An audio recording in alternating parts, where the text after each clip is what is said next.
ಇವತ್ತು ಬಡ್ದಿಂಗ್ ನ್ಯಾತಕ್ಕವನಲ್ಲ ನನ್ ಮಗಳನ್ನ ಯಾರು ಈಗ ನನ್ ಮಕ್ಳಿಗೆ ಯಾರ್ ದಿಕ್ಕು? ಅಕ್ಷಯ್ ಅಂತ ಅವನೇ ಮಾಡಿರೋದು.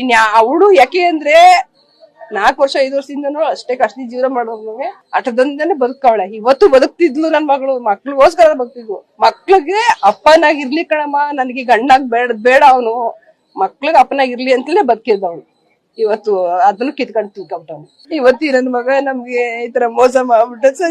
ಇರೋಳೊಬ್ಳೆ ಮಗಳು ನನಗೆ ಮೋಸ ಮಾಡ್ಬಿಟ್ಟು ನಾವು ಇವತ್ತು ನರ್ಕ ಕೊಟ್ಬಿಟ್ಟು ಎಲ್ಲ ಹೆಂಗ್ ಸಾಕಿದ ಮಗನ ಅಂದ್ರೆ ಗಿಣಿ ಸಾಕಿ ಗಿಡಗನ್ ಕೈ ಕೊಟ್ಟಂಗ ಆಗೋಗೈತ್ ನಮ್ಮ ಮನೆ ಮರದಲ್ಲಿ. ಅವ್ರ ಅತ್ತೆ ಮಾವ ಅಂತೂ ಕೇರ್ ತಗೊಳ್ಳಿಲ್ಲ, ನೋಡ್ಲೂ ಇಲ್ಲ ಅವರು.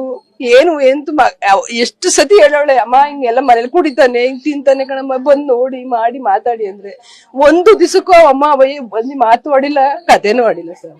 ಅದು ಡೈಲಿ ಜಗಳ ಆಗಿ ನನ್ನ ಹತ್ರ ಏನು ಹೇಳ್ತಿಲ್ಲ. ಮಕ್ಕಳಲ್ಲಿ ಅಮ್ಮ ಕುಡಿತಾನೆ ಕಣಮ್ಮ, ಎಷ್ಟೊತ್ತಿಗೋ ಬರ್ತಾನೆ. ಬೆಳಿಗ್ಗೆ ಸಂಜೆ ಗಂಟ ಮನೆ ಇರೋದು, 7 ಗಂಟೆ 8 ಗಂಟೆ ಮೇಲೆ ಹೋದ್ರೆ ಮಧ್ಯರಾತ್ರಿ ಬರೋದು.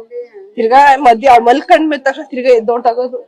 ಈ ಕೆಲ್ಸ ಎಲ್ಲ ಮಾಡವನೆ. ಅವಳು ಅದಕ್ಕೂ ತಲೆ ಕೆಡ್ಸ್ಕೊಂಡಿಲ್ಲ. ಅಮ್ಮ ಇದ್ರಿರ್ತಾರೆ ಓದ್ರೈತಾನೆ ಕಣಮ್ಮ, ನನ್ ಮಕ್ಳಿಗೋಸ್ಕರ ಜೀವನ ಮಾಡ್ತೀನಿ ಅಂತ ಅಟ್ಟದಲ್ಲ ಬದುಕ್ತಾವಳು ನನ್ ಮಗಳು. ಯಾವ ಅಪ್ಪ ಅಮ್ಮಂತವು ಹೇಳ್ಕಳ್ದಿರ ನನ್ ಮಗಳು 3 ವರ್ಷದಿಂದ ಗಂಡ ಇಲ್ದಂಗ್ ಜೀವನ ಮಾಡೋಳು. ಗಂಡ ಇದ್ದನು ಅದ್ ಸುಖ ಇಲ್ದಂಗ್ ಜೀವನ ಮಾಡ್ಕೊಂಡ್ ಬಂದ್ರು. ಇವತ್ ನನ್ ಮಗ ಈ ತರ ಕೆಲಸ ಮಾಡೋದಲ್ಲ. ನಾನು ಏನಂತ ಹೇಳಿ ಯಾವ ತಂದೆ ಹೇಳಕ್ ಆಗತ್ತ? ಮಗಳು ಅಚ್ಚುಮೆಚ್ಚಿನ ಮಗಳು ನನ್ ಗಂಡಂಗೆ.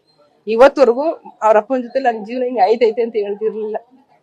ಇತ್ತೀಚೆಗಂತ ಅವ್ರ ಆಲ್ಪೇಷನ್ ಸ್ವಲ್ಪ ನಮ್ಮನೆಯವ್ರಿಗೆ, ಅದರಿಂದಾಗಿ ಅವ್ರ ಅಪ್ಪಂತ ಸ್ವಲ್ಪ ಮಾತುಗಳನ್ನ ಕಮ್ಮಿ ಮಾಡೋದು. ಎಷ್ಟೇ ನೋವಿದ್ರು ಅವ್ರ ಅಪ್ಪಂತ ಹೇಳ್ಕೊತಿರ್ಲಿಲ್ಲ. ಅರ್ಧ ಹೇಳೋಳು ಅರ್ಧ ನುಂಗ್ಕೊಳ್ಳೋಳು. ನಮ್ಮ ಅಪ್ಪ ಇನ್ನು ನೊಂದ್ಕದ್ವಿ, ನಮ್ಮ ಅಪ್ಪಗೆ ಎಲ್ಲಿ ಹೆಚ್ಚು ಕಮ್ಮಿ ಆಯ್ತದೆ ಅಂತ ಹೇಳ್ಕೊಂಡೆ ಜೀವನ ಮಾಡ್ಕೊಂಡ್ ಬಂದವಳಲ್ಲ. ಇನ್ ಯಾವ ರೀತಿ ನಾನು ನೋಡ್ಕೋಬೇಕಾಗಿತ್ತು ನಾನು.